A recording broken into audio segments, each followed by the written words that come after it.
Vamos abrir as nossas Bíblias na carta escrita aos Hebreus, capítulo de número 8, o versículo de número 1.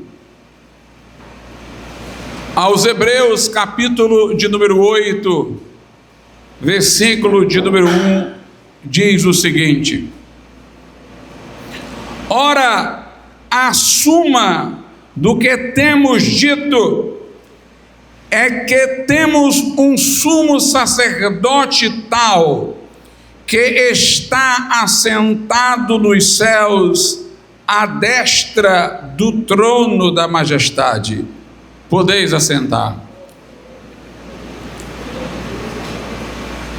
O autor da carta aos Hebreus, o apóstolo Paulo, ele diz aqui que a suma, o resumo, o tema central do que foi dito nesta carta é que nós temos um sumo sacerdote, e um sumo sacerdote tal que ele é o único que está assentado nos céus à destra do trono da majestade de Deus Pai.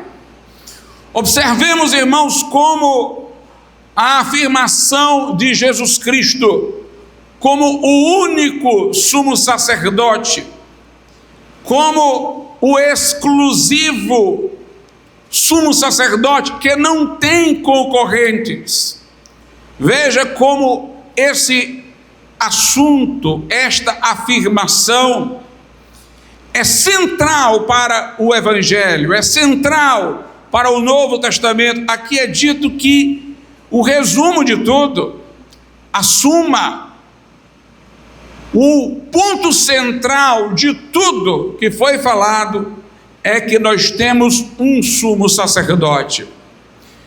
A ênfase não é apenas em que Jesus seja o sumo sacerdote, mas que ele é o único sumo sacerdote, e um sumo sacerdote de uma excelência tal que ele se encontra agora nos céus, assentado à destra do trono da majestade do Pai. Aqui nós temos o coração realmente da mensagem bíblica, a singularidade, a exclusividade de Jesus Cristo, o centro da Bíblia, Velho e Novo Testamento, é Jesus. A mensagem da Bíblia é cristocêntrica. Esse foi um dos pontos que a reforma protestante do século XVI salientou: o sola Christus, somente Jesus. Jesus é o único e suficiente Salvador, é o único mediador da aliança, é o único sumo sacerdote, é o nosso único advogado, intercessor. Nossas orações ao Pai se dirigem em seu nome, nossa adoração a Deus é feita em seu nome. Jesus é o único sumo sacerdote e é o sacerdote excelente que está nos céus, que está à destra da majestade de Deus. Meus amados irmãos, no Velho Testamento, Deus instituiu um sacerdócio em Israel. Foi ordenado a Moisés que fizesse um tabernáculo como um lugar de culto. E nesse período em que Deus ordenou a Moisés que fizesse um tabernáculo como local de culto, com suas divisórias, com suas peças detalhadamente mencionadas por Deus, o culto naquele momento era apenas um culto de oferecimento de sacrifícios a Deus. Os cânticos foram introduzidos no culto muito mais à frente, nos dias de Davi, por uma palavra de autorização para fazê-lo, vinda dos profetas. O tabernáculo era uma tenda portátil, porque o povo peregrinava no deserto, com divisórias e peças em cada parte dessas divisórias. Quando o povo de Israel entrou na terra prometida, na terra de Canaã, veio ao coração de Davi o desejo de construir um templo para substituir a tenda, o tabernáculo. E Deus orientou, dizendo que Davi não faria este templo, mas o seu filho e sucessor no trono, Salomão, construiria. Mas nos dias de Davi, ofertas, recursos já haviam começado a ser levantados para a construção que se deu nos dias de Salomão, filho de Davi. E o templo foi construído com as divisões, conforme Deus prescrevera para o tabernáculo. Já não era mais uma tenda, era um prédio, mas as divisões continuavam as mesmas. E Deus, que ordenou a construção deste tabernáculo, primeiramente, depois autorizou a construção do templo, instituiu o sacerdócio. Uma tribo, uma família, era designada com especificidade para os serviços do tabernáculo e depois do templo em Israel. O sumo sacerdote, ele tinha vários ofícios, várias funções, vários papéis. Primeiramente, ele representava o povo no culto.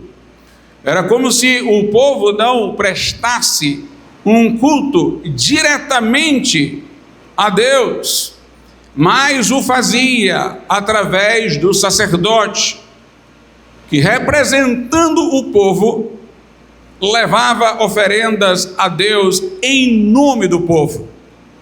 Então, ele era um representante do povo, ele era um mediador, porque por ele, ou representado nele, o povo estava diante de Deus. E de certo modo, o que ocorria na reação de Deus ao que ele levava, mostrava a condição do povo também diante de Deus. Este sumo sacerdote oferecia sacrifícios pelo pecado do povo, sacrifícios de animais. Havia toda uma lei dizendo como esses sacrifícios deveriam ser oferecidos. Uma lei estabelecida por Deus. Um sacrifício era bem importante no contexto da lei, feito pelos pecados do povo uma vez por ano. Quando o sumo sacerdote atravessava uma primeira tenda e depois entrava na seguinte, no santíssimo lugar, onde estava a arca da aliança, dentro da qual estavam as tábuas que continham os mandamentos, o maná, ou o restante do maná, que foi fruto da provisão de Deus, que alimentou miraculosamente o povo no deserto. Estava também ali dentro a vara de Arão, que miraculosamente floresceu para dar testemunho da eleição de Arão para o sacerdócio. Por sobre aquela arca, a arca do concerto, a arca da aliança, a glória de Deus se manifestava enquanto o sacerdote apresentava a Deus o animal sacrificado, o sangue do animal que fora sacrificado, acutelado pelos pecados do povo. É interessante, meus amados irmãos, que houve alguns em Israel, vê-se isso até pelo que se encontra na carta aos Hebreus, que achavam que aqueles sacrifícios de animais, de fato, perdoavam pecados. Mas os sacrifícios não perdoavam efetivamente pecados de ninguém. Na verdade, o sacerdote, quando oferecia o sacrifício, ele estava prefigurando Jesus, oferecendo o sacrifício de Jesus, único e irrepetível, de valor eterno, era o único que poderia perdoar pecados. Mas talvez quem tenha se equivocado quanto a isso apelava para a linguagem do Velho Testamento. O Velho Testamento não dizia que o sacrifício era para figurar a expiação, dizia que o sacrifício era para a expiação, dizia que o sacrifício era pelos pecados e não figurativamente pelos pecados. Mas é que os antigos, irmãos, não usavam essas palavras que nós costumamos usar hoje para diferenciar uma figura de uma realidade. Nós usamos palavras como isto simboliza, isto significa, mas o uso era sempre do verbo ser, isto é. Era o contexto que fazia a pessoa saber se aquilo ali era figurativo ou não. Por exemplo, quando José do Egito interpreta o sonho de Faraó, ele diz que as 7 vacas gordas seriam 7 anos de abundância, as 7 vacas magras seriam 7 anos de escassez. Ele não diz significam, ele não diz simbolizam, ele diz são. Era o uso do verbo ser sempre nessas situações, mas obviamente Faraó não pensou que vacas gordas seriam o mesmo que anos de abundância e vacas magras o mesmo que anos de escassez. Ele entendeu perfeitamente que José estava dando o sentido do seu sonho, que figurava alguma coisa diferente do que ele mesmo vira no sonho. No caso, nós podemos perceber claramente que, como diz lá em Hebreus, sangue de touros e de bodes não pode perdoar pecados, porque estes sacrifícios eram repetidos todo ano. É o argumento do autor da carta aos Hebreus. Eles não perdoavam pecados, porque se perdoassem não precisariam ser repetidos, não precisariam acontecer dentro de um ciclo do calendário, seriam feitos uma única vez e teriam resultado definitivo. Mas se eles eram habituais, se aconteciam dentro de uma programação repetida todo ano, é porque eles não eram eficazes, de fato, para trazer a remissão de pecados. Nós temos também outras passagens, por exemplo, Davi, quando pecou contra Deus, ele disse: se tu te agradasse, Senhor, de sacrifícios, eu os ofereceria, mas eu sei que o que agrada ao Senhor é o coração quebrantado e contrito, indicando que ele estava certo de que sacrifícios de animais não lhe operariam o perdão de pecados. Nós, portanto, temos várias formas de perceber que aqueles sacrifícios não tinham eficácia por si mesmos. É curioso, irmãos, que dentro da cristandade nós vimos surgir uma superstição semelhante àquela que alguns judeus tiveram. Pessoas que acham que o batismo, por exemplo, regenera, tem uma eficácia por si mesmo, cancela o pecado original, torna uma pessoa filha de Deus. O batismo é um símbolo de uma experiência recebida por meio do arrependimento e da fé, que a Bíblia chama de novo nascimento. É um testemunho exterior de uma obra realizada em nosso interior. O batismo não opera por si mesmo. Nós vemos pessoas acreditarem ingenuamente que na celebração da ceia os elementos mudam-se literal e fisicamente no corpo de Cristo. Elas nem atentam para o fato de que quando Jesus instituiu primeiramente a ceia, ele estava presente com o seu corpo. Quando ele partiu o pão e disse: "Isto é o meu corpo partido", ele nem tinha morrido na cruz ainda, não poderia ser o seu corpo então partido. Não lembram-se de que no final da ceia Jesus disse: "Fazei isto em memória de mim", indicando tratar-se de um memorial, ou que depois de ele ter dito do cálice: "Isto é o meu sangue", ele voltou a chamar de vinho, de suco de uva, o que estava no cálice. Depois de ter dado aos discípulos, ele disse: "Nunca mais vocês beberão comigo do fruto da vide, do suco da uva, até que novamente eu beba convosco no reino de meu Pai". Portanto, a ceia que celebramos é um memorial, é uma recordação do sacrifício de Cristo já feito. A diferença dos ritos da lei para os ritos do Novo Testamento, o batismo e a ceia, é que os ritos da lei eram prefigurativos do que haveria de acontecer.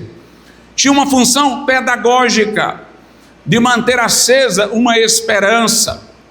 Mas o batismo e a ceia do Novo Testamento são após os fatos já consumados, são celebrações. No caso, o batismo é chamado de um sepultamento. O sepultamento é uma cerimônia de despedida de um morto, como passamos a ser novas criaturas. Então o velho homem é sepultado nas águas do batismo. Nós temos ali uma celebração de que o velho homem que nós éramos se foi, agora há um novo homem em Cristo. Na ceia nós celebramos a vitória da cruz por meio do sacrifício de Cristo, pela qual nós fomos salvos. Portanto, os ritos do Novo Testamento, eles são muito mais dispostos para a alegria, para a celebração. Por isso que nós não temos nenhum problema, embora não seja o nosso hábito, de chamar a ceia do Senhor de Eucaristia. A Igreja Romana dá toda uma definição de Eucaristia como uma transubstanciação, um sacrifício, mas a palavra quer dizer ações de graças. De fato, é isso que nós fazemos quando celebramos a ceia. Nós agradecemos pelo sacrifício de Jesus já realizado e consumado. E no batismo nós expressamos gratidão por ele ter feito de nós uma nova criatura.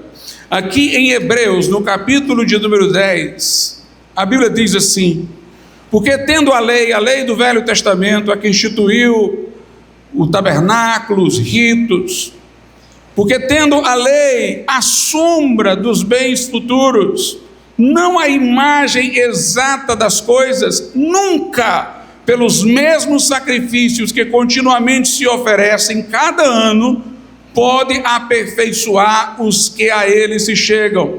De outra maneira, teriam deixado de se oferecer, porque purificados uma vez os ministrantes, nunca mais teriam consciência de pecado." Então aqui diz que aquele sacrifício que Deus instituiu no velho pacto, pela mediação de um sacerdote dentre os pares, aqueles sacrifícios eram sombras de bens futuros, não a imagem exata das coisas, eram sombras do sacrifício de Jesus, do ofício sacerdotal exercido por Jesus. E o texto é muito claro, diz que aqueles sacrifícios não poderiam aperfeiçoar ninguém por si só, porque se eles operassem, eles não seriam repetidos. Se eles fossem eficazes, não precisariam acontecer a cada ano.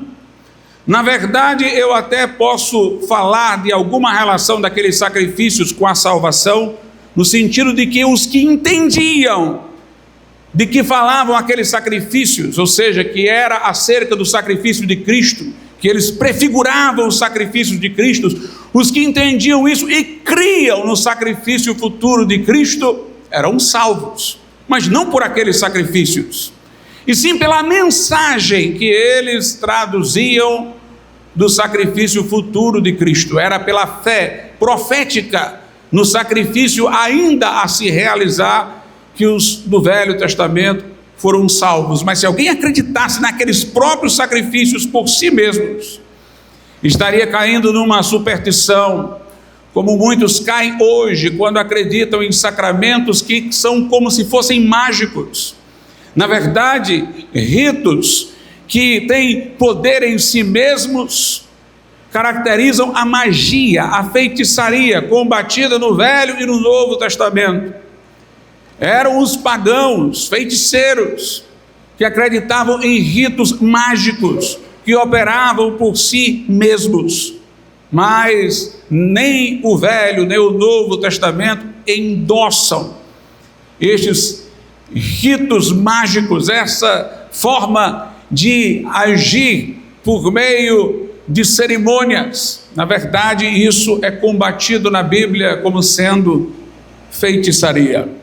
Mas o sacerdote, ele, como disse eu, tinha primeiro uma função de representatividade, ele representava o povo, ele era o que oferecia os sacrifícios pelos pecados do povo. E, meus amados irmãos, o sacerdote do Velho Testamento, ele também era pecador, ele era um homem como qualquer um de nós. Então a Bíblia diz que ele oferecia o sacrifício não só pelos pecados do povo, mas oferecia também pelos seus próprios pecados. Este sacerdote oferecia sacrifícios, representava o povo, mediava simbolicamente do rito a relação do povo com Deus, o culto do povo a Deus. Mas tudo isso era uma prefiguração da obra perfeita de Jesus Cristo. Este sacerdote oferecia o sacrifício pelos pecados do povo e pelos seus, porque era igualmente pecador. Ele oferecia cada ano, todo ano o rito se repetia. Como este sacerdote era um homem mortal, então quando ele morria, um outro o sucedia, e muitos foram sacerdotes. O objetivo da carta aos Hebreus é mostrar, meus irmãos, que tudo isso era uma prefiguração de Cristo e que Cristo é que tem o verdadeiro sacerdócio, porque ele não tem as fragilidades, as limitações, as fraquezas do sacerdote do Velho Testamento. Note, a nossa salvação depende de uma obra, que é o sacrifício, e depende de uma pessoa, quem o oferece, o sumo sacerdote. Uma obra e uma pessoa. Isso para nós é muito importante, porque nós não apenas cremos, como às vezes queremos simplificar o Evangelho e terminamos por dizer, nós não apenas cremos no sacrifício de Jesus pelos nossos pecados, nós cremos em Jesus, que é agora o nosso sumo sacerdote à destra de Deus. Nós não somos salvos pela fé em um acontecimento, nós não somos salvos pela fé em um evento histórico, nós somos salvos por uma fé pessoal, relacional, a fé numa pessoa, no sumo sacerdote que é Jesus Cristo, que está vivo, que está assentado à destra de Deus por nós. Por isso a fé salvadora, ela nunca pode ser reduzida a uma fé intelectual, onde a pessoa conseguiu compreender a necessidade do sacrifício de Cristo para a sua salvação, ela reconhece a validade do evento que aconteceu na cruz, mas ela não se achega ao Salvador, ela não se achega a Cristo. Com base na cruz, eu me achego a Cristo crendo que serei recebido. porque o seu sangue derramado naquela cruz pode me purificar de todo o pecado, mas eu me dirijo à pessoa de Jesus, ao sacerdote. Portanto, não é só um sacrifício, é o sacerdote. Nós somos salvos pelo sacerdote através do sacrifício, mas nós nos dirigimos à pessoa bendita de Jesus. Por isso que este é o ponto principal. Se Jesus é o sacerdote, subtende-se o sacrifício. Se eu disser que Jesus é o sacrifício, não se subtende que ele seja também o sacerdote. Interessante que no Velho Testamento o sacrifício era o animal que era morto. O sacerdote era outro, a pessoa que o oferecia. Mas nós cremos que Jesus Cristo é o único e todo suficiente Salvador. A obra pela qual Ele nos salva não é dividida com ninguém. Não tem parceria. Jesus não tem secretários, não tem ajudantes. Ele se encarnou por amor de nós e se fez homem. Ele, como homem, foi tentado, mas sem pecado. O homem justo e perfeito levou sobre si no madeiro as nossas transgressões e culpa, e lá foi traspassado em nosso lugar. Aliás, Isaías profetizou sobre isso. Já era uma prova de que aqueles ritos da lei não seriam os que trariam perdão de pecados, porque Isaías profetizou no Velho Testamento sobre o verdadeiro sacrifício que seria feito por Jesus. Mas ao terceiro dia, Jesus ressuscitou para Ele próprio apresentar o sangue que derramou na cruz ao Pai. Ele é, portanto, o sacrifício e o sumo sacerdote. É o único e todo suficiente Salvador. Somos salvos pelo que Ele fez, somos salvos indo a Ele, tão somente a Ele.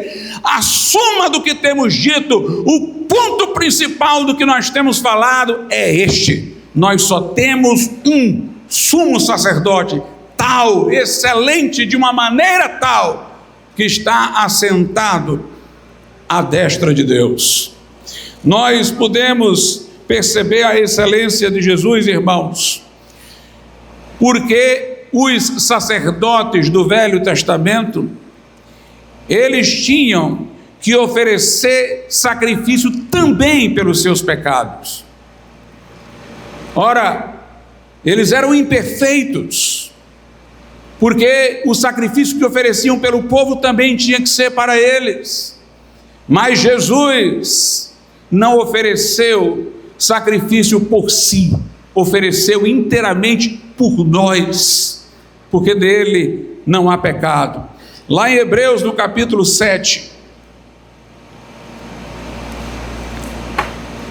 a partir do versículo 26, diz assim: porque nos convinha tal sumo sacerdote, santo, inocente, imaculado, separado dos pecadores e feito mais sublime do que os céus, que não necessitasse, como os sumos sacerdotes, os do velho pacto, de oferecer cada dia sacrifícios, primeiramente por seus próprios pecados e depois pelos do povo, porque isto fez ele uma vez, oferecendo-se a si mesmo. Ou seja, o sacerdote do Velho Testamento oferecia sacrifícios repetitivos. Jesus ofereceu um único e perfeito sacrifício. O sacerdote do Velho Testamento oferecia sacrifício por seus pecados e pelos do povo, mas Jesus não necessitava oferecer sacrifício por si. Jesus era o sumo sacerdote que nos convinha, que era necessário. O do Velho Testamento não atendia ao requisito. Nos convinha tal sumo sacerdote, santo, inocente, imaculado, separado dos pecadores e feito mais sublime do que os céus. Isso mostra, irmãos, que ninguém dentre os homens ou dentre as mulheres, exceto Jesus, era imaculado, santo e inocente. Os apóstolos precisavam do sacrifício de Jesus para chegar ao céu, tinham pecado de que precisavam de perdão. Maria também, João Batista também. Todos pecaram, a Bíblia diz, e destituídos foram da glória de Deus, Romanos 3:23. Mas Jesus era o sumo sacerdote, santo, inocente, imaculado, separado dos pecadores e feito mais sublime que os céus. Eu comentei aqui num culto recente, reitero neste momento: Jesus, meus amados irmãos, é dito aqui, era separado dos pecadores. Em que sentido ele era separado dos pecadores?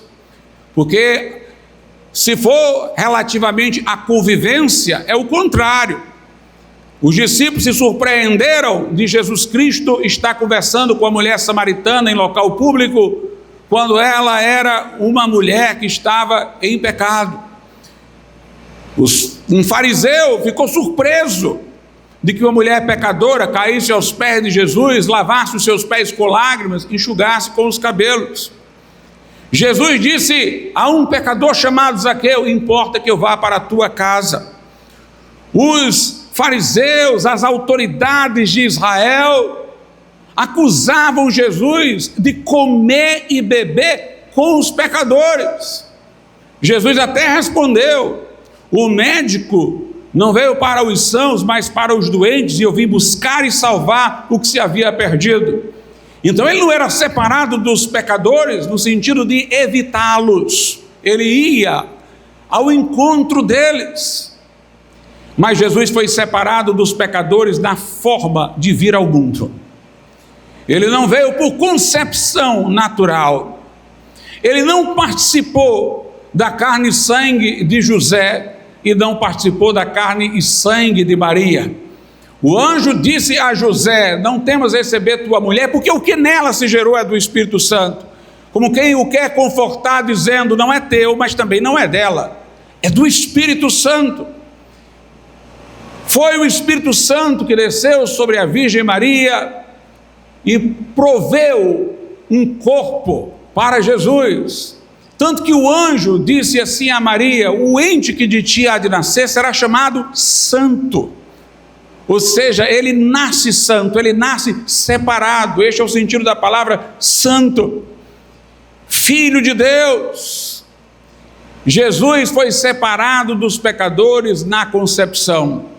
Se Jesus tivesse participado da carne e sangue de José ou de Maria, teria participado da carne e sangue de Adão, e estaria sob a maldição que veio sobre Adão e seus descendentes.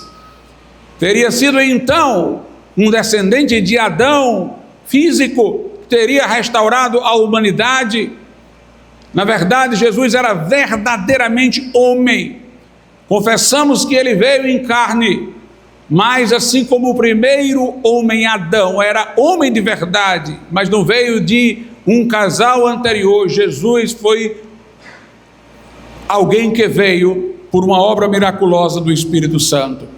Tanto que a Bíblia toma como ilustração para Jesus um sacerdote misterioso que aparece no livro de Gênesis.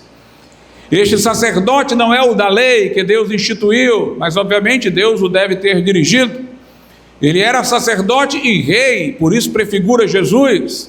Na nação de Israel, o rei não era sacerdote, o sacerdote não era rei, mas este sacerdote que aparece lá no meio do livro do Gênesis, a quem Abraão lhe entrega o dízimo, chamado Melquisedeque, ele aparece para ser uma figura de Jesus. Em Hebreus 7, diz assim a Bíblia, do verso 1 até o 3, porque este Melquisedeque, que era rei de Salém, como Jesus é sacerdote e rei, sacerdote do Deus Altíssimo, e que saiu ao encontro de Abraão quando ele regressou da matança dos reis e o abençoou, a quem também Abraão deu o dízimo de tudo, e primeiramente é por interpretação rei de justiça, e depois também rei de Salém, que é rei da paz, sem pai, sem mãe, sem genealogia, não tendo princípio de dias nem fim de vida, mas sendo feito semelhante ao Filho de Deus, permanece sacerdote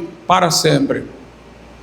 Obviamente Melquisedeque teve pai e mãe, mas não é mencionada a ancestralidade dele. Ele aparece assim, repentinamente, na Bíblia.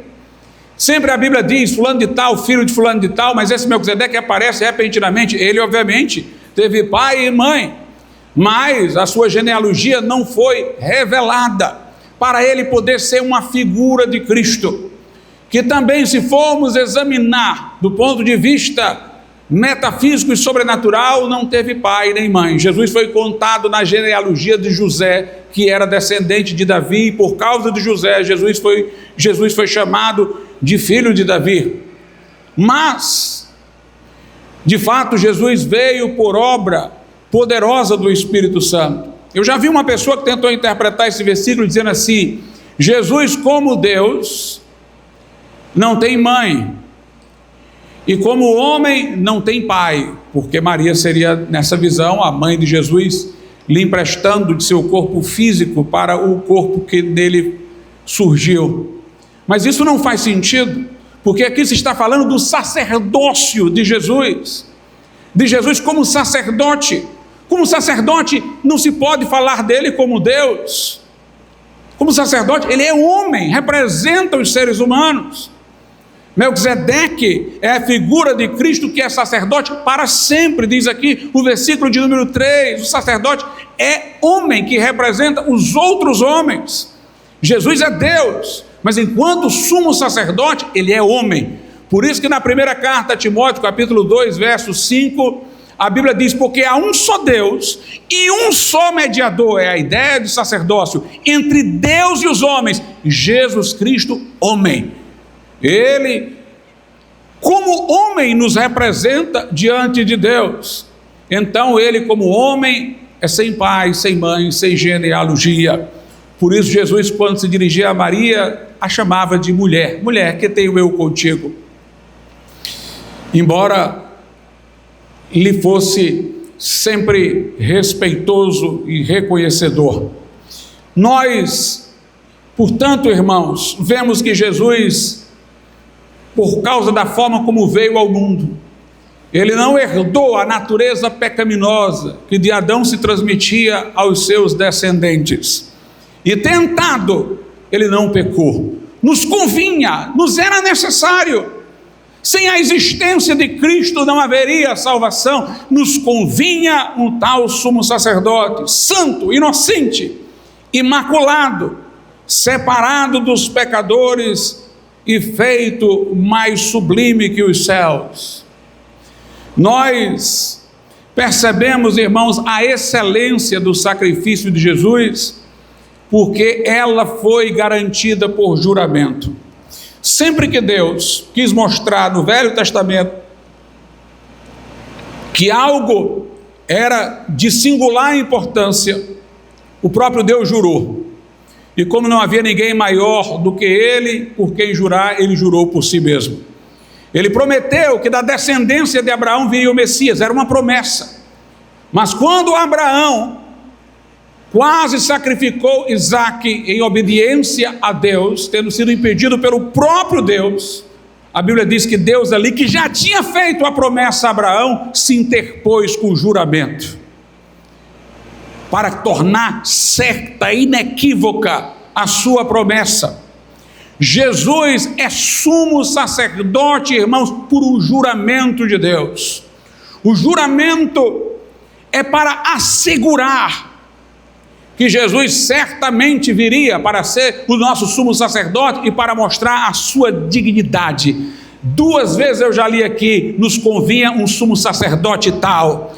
Nós temos um sumo sacerdote tal, dessa dignidade, feito mais sublime que os céus, que está agora nos céus, sentado à direita da majestade.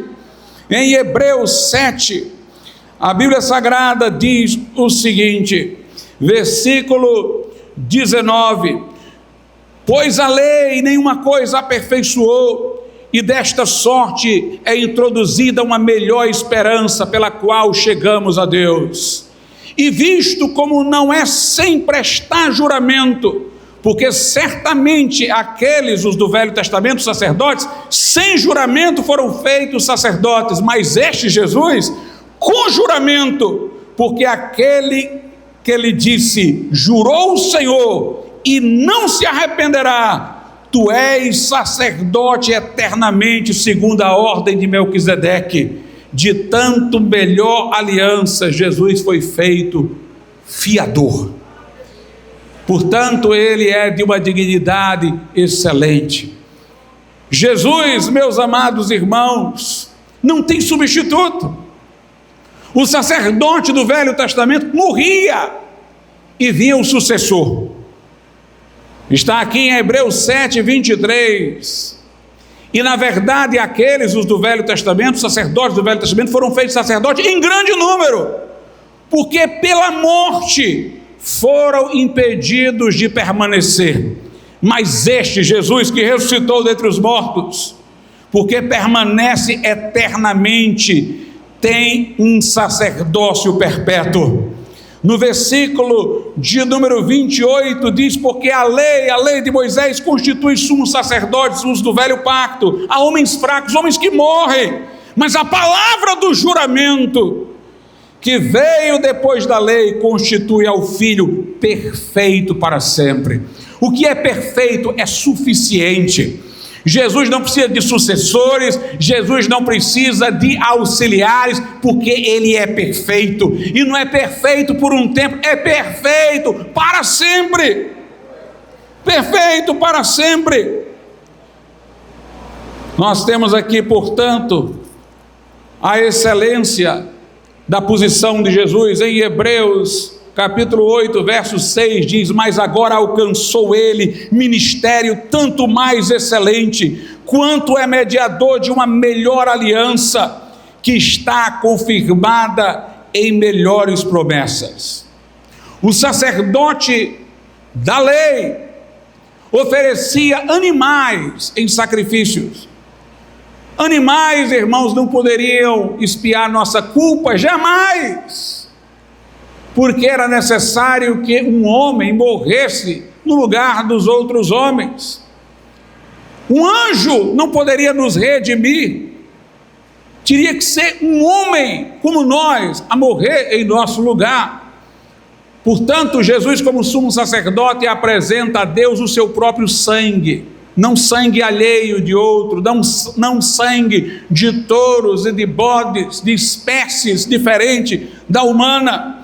Em Hebreus, no capítulo de número 9, a Bíblia Sagrada diz o seguinte, no versículo 11 em diante: mas vindo Cristo, o sumo sacerdote dos bens futuros, por um maior e mais perfeito tabernáculo, não feito por mãos, isto é, não desta criação, nem por sangue de bodes e bezerros, mas por seu próprio sangue, entrou uma vez no santuário, havendo efetuado uma eterna redenção. Observe, Jesus não entrou num santuário terreno, um tabernáculo, um templo de Salomão. Jesus entrou no santuário celeste. Pastor, por que ele não morreu lá? Porque o céu não é lugar de morte, é de vida. Jesus morreu aqui na terra, ressuscitou ao terceiro dia e foi ao santuário celeste apresentar o seu próprio sangue. Como sumo sacerdote, foi oferecer a Deus o seu próprio sangue em nosso lugar. Em Hebreus 9, versículo 24 em diante, diz: porque Cristo não entrou num santuário feito por mãos, quer dizer, dessa criação, figura do verdadeiro. O dessa criação feito por mãos humanas era a figura do verdadeiro que estava no céu, porém ele entrou no mesmo céu, para agora comparecer por nós, é o nosso representante perante a face de Deus. Nem também para si mesmo se oferecer muitas vezes, como sumo sacerdote cada ano entra no santuário com sangue alheio. De outra maneira, necessário lhe fora padecer muitas vezes, desde a fundação do mundo, mas agora, na consumação dos séculos, uma vez se manifestou para aniquilar o pecado pelo sacrifício de si mesmo. Aqui diz que Jesus não foi com sangue alheio. Antes dizia, ele não foi com sangue de touros e de bodes. Ele não entrou num santuário feito por mãos. O que era feito por mãos da época de Moisés era a figura do verdadeiro, que é celeste. Ele entrou no próprio céu. Ele não está morrendo todo ano, porque a repetição indica que aquilo ali não está aperfeiçoando ninguém. Por isso que Hebreus 9,13 diz: porque se o sangue de touros e bodes e a cinza de uma novilha aspergida sobre os imundos os santifica quando a purificação da carne, note, só purificava representativamente na carne, do lado de fora, era uma purificação social, para se considerar naquela sociedade alguém cumpridor dos ritos. Mas o versículo 14 diz: quanto mais o sangue de Cristo, que pelo Espírito eterno se ofereceu a si mesmo imaculado a Deus, purificará as vossas consciências das obras mortas para servirdes ao Deus vivo. Os ritos da lei eram só prefiguração. Hebreus 9:10, consistindo somente em comidas e bebidas e várias ablusões e justificações da carne, ou seja, sociais. A pessoa que cumpriu o rito era considerada socialmente aceita, mas não significava nada diante de Deus, impostas até o tempo da correção. É o sangue de Jesus que nos purifica de todo pecado. É o sacrifício de Jesus que é o perfeito sacrifício. Em Hebreus capítulo de número 10, versículo de número 12 diz: mas este, havendo oferecido para sempre, é de valor eterno, o único sacrifício pelos pecados, está assentado à destra de Deus. Eu nunca vi um texto tão claro, irmãos, porque diz que ele ofereceu um só sacrifício, é para sempre, não precisa de outro, e depois diz: e ele não está morrendo não, ele está lá no céu agora, assentado à destra de Deus. A igreja romana, entretanto, acredita que durante a missa o sacrifício de Cristo é novamente oferecido a Deus por um sacerdote humano que representaria o povo naquela oferenda a Deus. Ele ergue ali os elementos e as pessoas se curvam e se ajoelham. Meus amados irmãos, onde está isso na Bíblia? O sumo sacerdote é Cristo, que entrou no santuário celeste de uma vez para sempre. O sacrifício de Cristo é único e irrepetível. Jesus é o único e todo suficiente Salvador. A Bíblia diz em algumas passagens que todos nós somos sacerdotes, mas no sentido de que, representados em Cristo, todos nós podemos prestar culto a Deus. Quando a Bíblia nos chama de sacerdotes, é para dizer que não tem mais dificuldade de chegar à presença de Deus. Não é que nós vamos oferecer um sacrifício expiatório. Cristo, o sumo sacerdote, já fez o sacrifício expiatório. O sacrifício que nós oferecemos como sacerdotes, e todos os crentes são chamados sacerdotes na Bíblia, não só os clérigos. O sacrifício que nós oferecemos é o sacrifício de ações de graças. É o culto. Só podemos oferecer este culto, este louvor, estas ações de graças, porque o caminho se nos abriu pelo sacrifício expiatório que só pôde ser feito e apresentado por Cristo. Veja o que a Bíblia diz, Hebreus 13, versículo de número 15. Portanto, ofereçamos sempre por Ele, por Jesus, Ele é o mediador, a Deus, sacrifício de louvor, isto é, o fruto dos lábios que confessam o seu nome. É assim que somos sacerdotes, não para oferecer sacrifícios expiatórios, mas para oferecer culto, ações de graças e louvor, e o fazemos através dele.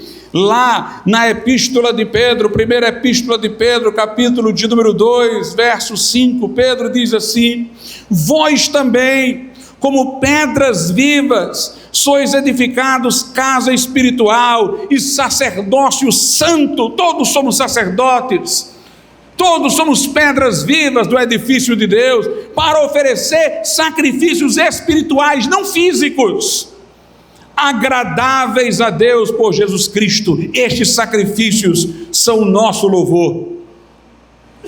O verdadeiro louvor a Deus é consciente de que nós só podemos adorar porque Jesus Cristo rasgou o véu, porque Jesus abriu o caminho pelo seu sangue. É em seu nome que nós adoramos a Deus. É por meio dele que nós apresentamos a Deus sacrifícios de louvor. É através de Jesus que nós oramos a Deus. A Bíblia Sagrada diz, em João capítulo 14, versos 13 e 14, Jesus diz: e tudo quanto pedirdes em meu nome, eu o farei, para que o Pai seja glorificado no Filho. Se pedirdes alguma coisa em meu nome, eu o farei. Nós somos orientados a dirigir nossas orações a Deus em nome de Jesus. Ele é o sumo sacerdote, ele é o nosso representante. É através dele que nós somos ouvidos, é através dele que nossa adoração é recebida lá no céu. Jesus também, irmãos, é o nosso intercessor. É ele que está à direita de Deus rogando por nós. Ele é o que apresentou o sacrifício e ele é aquele que está intercedendo. Em Hebreus 7:25 a Bíblia diz que ele pode salvar perfeitamente, quer dizer, totalmente. Não precisa de complemento. Pode salvar perfeitamente os que por ele se chegam a Deus. Ele é o mediador, ele é o sumo sacerdote. Vivendo sempre, é uma menção à sua ressurreição, ele ressuscitou para interceder por eles. Eu lhes pergunto, irmãos, por que haveria necessidade de alguém pedir a Jesus para fazer alguma coisa por nós, se ele está vivo para interceder sempre por nós? Jesus não faz outra coisa como sumo sacerdote, se não interceder por nós. Ele vive sempre, para interceder em contínuo por nós. Ninguém precisa pedir para que ele faça o que ele está fazendo. Ninguém pode saber mais do que ele o que nós estamos padecendo. Aliás, ninguém nem é onisciente para saber tudo o que acontece, todas as orações que estão acontecendo, senão ele, que além de homem também é Deus. Ele vive sempre para interceder por nós. Quando a Bíblia fala de Jesus como sumo sacerdote, não coloca ele próximo de nós. Os salvos estão no céu, no local de descanso, não de tribulação, se preocupando com coisas terrenas. Mas Jesus é descrito não como estando, quando se fala dele como sumo sacerdote, lá onde os salvos estão, mas lá à destra de Deus. Ele está à destra de Deus, ele está do lado, ele está falando com o Pai a nosso favor. Um sumo sacerdote tal que está sentado à destra de Deus, para mostrar, irmãos, que ele é o supremo intercessor. Ele disse assim em João capítulo 14, versículo de número 16: e eu rogarei ao Pai, e ele vos dará outro consolador, para que fique convosco para sempre. E no verso 17 ele explica tratar-se do Espírito Santo. Jesus está dizendo que ele, não é outro não, vai rogar ao Pai, para o Pai nos dar o Espírito Santo. Meus irmãos, ele falou disso porque este é o dom mais importante, para mostrar que se ele dá isso, ele dá tudo. Ele rogou ao Pai para que o Espírito Santo estivesse com a igreja para sempre. Se ele é que rogou ao Pai para que nos desse o Espírito Santo, o que é que nós podemos querer que não seja a intercessão dele que vai dar? É pelo Espírito Santo que nós somos abençoados com toda sorte de bênçãos espirituais nas regiões celestes. É através do Espírito Santo que nós participamos da natureza divina, e Jesus diz: eu é que vou rogar ao Pai, e ele vos dará o outro consolador. Jesus é o nosso único intercessor. Mas a Bíblia nos convida a irmos a ele para a nossa salvação. Antes, porém, de falar dos textos que aludem a isso, eu queria citar um texto importante, irmãos, que está lá em Hebreus, capítulo de número 3, verso 1, diz assim: por isso, irmãos santos, participantes da vocação celestial, considerai a Cristo Jesus apóstolo e sumo sacerdote da nossa confissão. Nós, crentes, somos participantes da vocação celestial, herdeiros do céu e co-herdeiros com Cristo. Ele está dizendo: considerai Cristo. Meus irmãos, o crente é para estar em relação com Cristo, maravilhado com Cristo, contemplando a glória do Senhor e sendo transformado de glória em glória na mesma imagem. Lá em Colossenses diz: buscai as coisas que estão em cima, onde Cristo está sentado à destra de Deus. Paulo diz: se alguém não ama Jesus, seja anátema. O que deve nos caracterizar é que nós consideramos Jesus, meditamos em Jesus, pensamos em Jesus, nos maravilhamos com Jesus. Mas note, Jesus é chamado de apóstolo, que quer dizer enviado. O Pai o enviou, como depois ele enviou também seus apóstolos, e como o sumo sacerdote da nossa confissão. Dizem os historiadores que a primeira confissão da igreja não foi o credo apostólico. Foi uma confissão bem pequenininha: Jesus é o Senhor.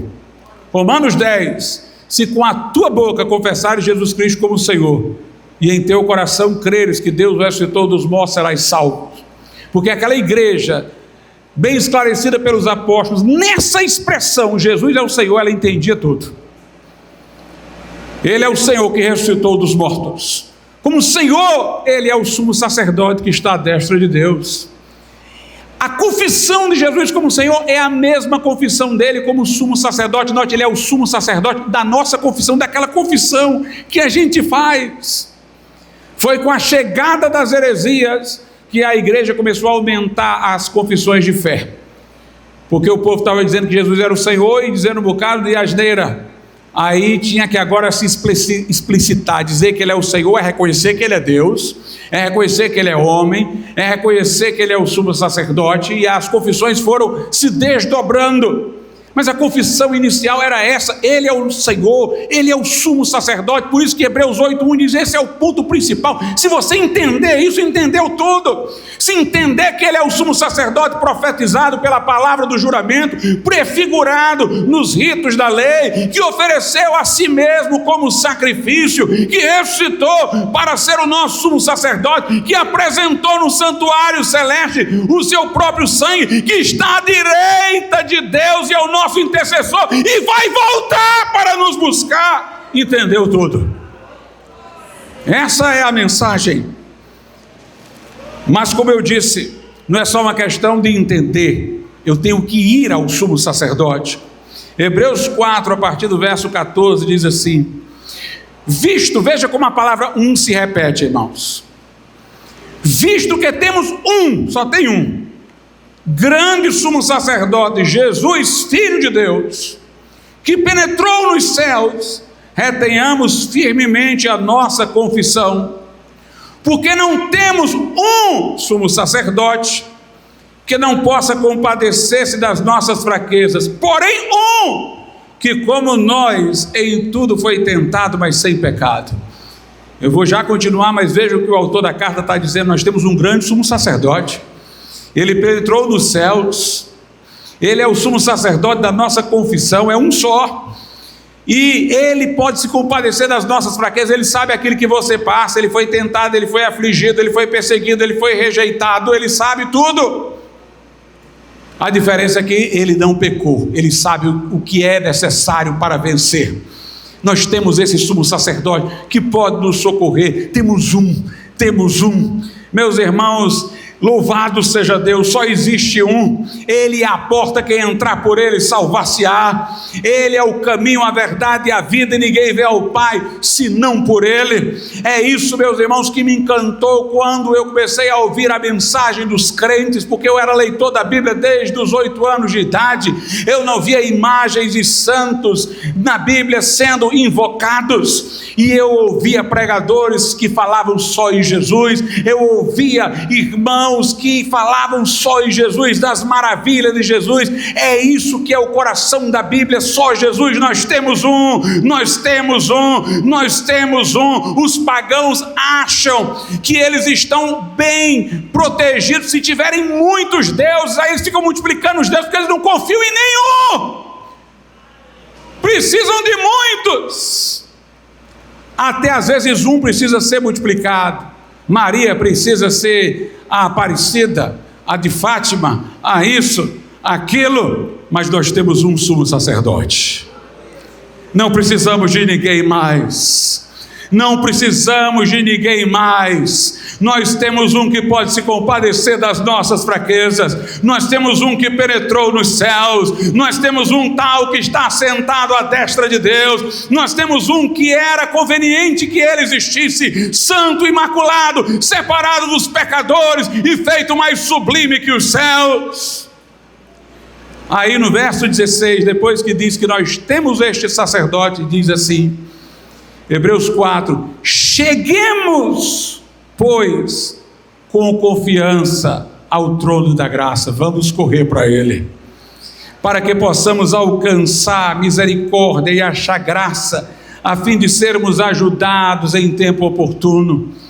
É mostrada toda a excelência de Cristo para fazer um convite, cheguemos, pois, se aproximem, pois. Lá em Hebreus, no capítulo de número 10, a partir do verso 19, diz, tendo, pois, irmãos, ousadia, coragem, confiança, para entrar no santuário, para entrar na presença de Deus, pelo sangue de Jesus, que rasgou o véu e expiou a culpa, pelo novo e vivo caminho que Ele nos consagrou, pelo véu, isto é, pela sua carne, e tendo um grande sacerdote sobre a casa de Deus, cheguemo-nos com verdadeiro coração, em inteira certeza de fé, tendo os corações purificados da má consciência, o corpo lavado com água limpa. Cheguemo-nos, tenhamos ousadia, entremos. Nós temos um grande sumo sacerdote lá, cheguemos ao trono da graça para sermos socorridos. Não é só um fato que nós anunciamos, o acontecimento da cruz, é um sumo sacerdote que está vivo, chamando pecadores a si, para se beneficiarem do sacrifício que ele fez, dizendo, vinde a mim os cansados e sobrecarregados, e eu vos aliviarei. Quem tem sede, venha a mim e beba. O convite do Evangelho é uma fé que nos coloca aos pés de Jesus Cristo. Cheguemo-nos, cheguemos, pois, entremos, porque nós temos um sumo sacerdote tal, nós temos um sumo sacerdote que não há palavras para descrever. Vamos ficar de pé.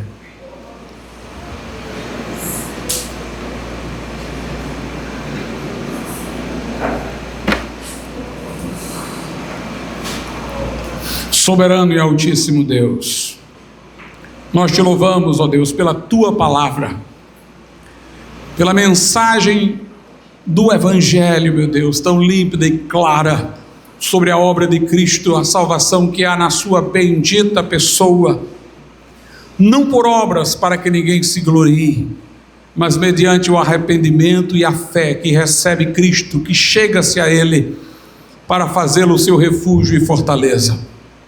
Toca nos corações, fala aos que ouvem esta palavra, Senhor, em nome de Jesus.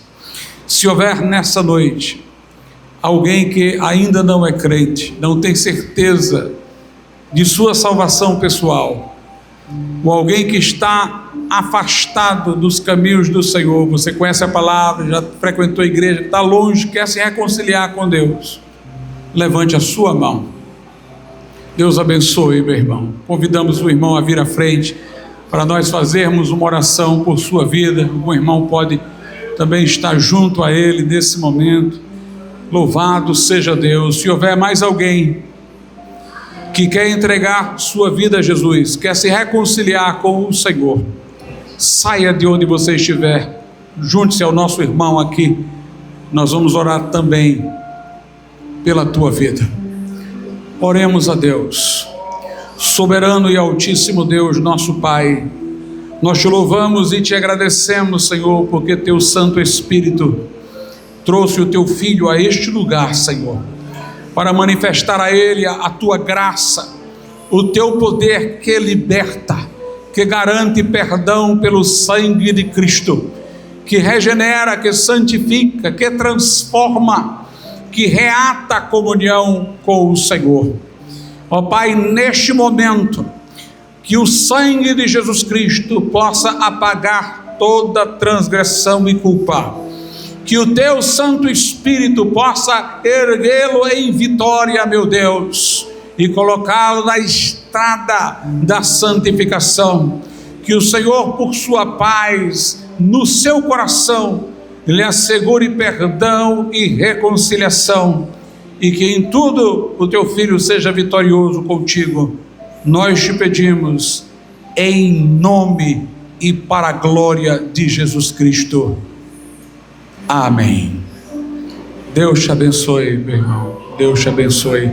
Deus abençoe a tua vida. Louvado seja o nome de Jesus. Meus irmãos, eu lembro terça-feira o nosso culto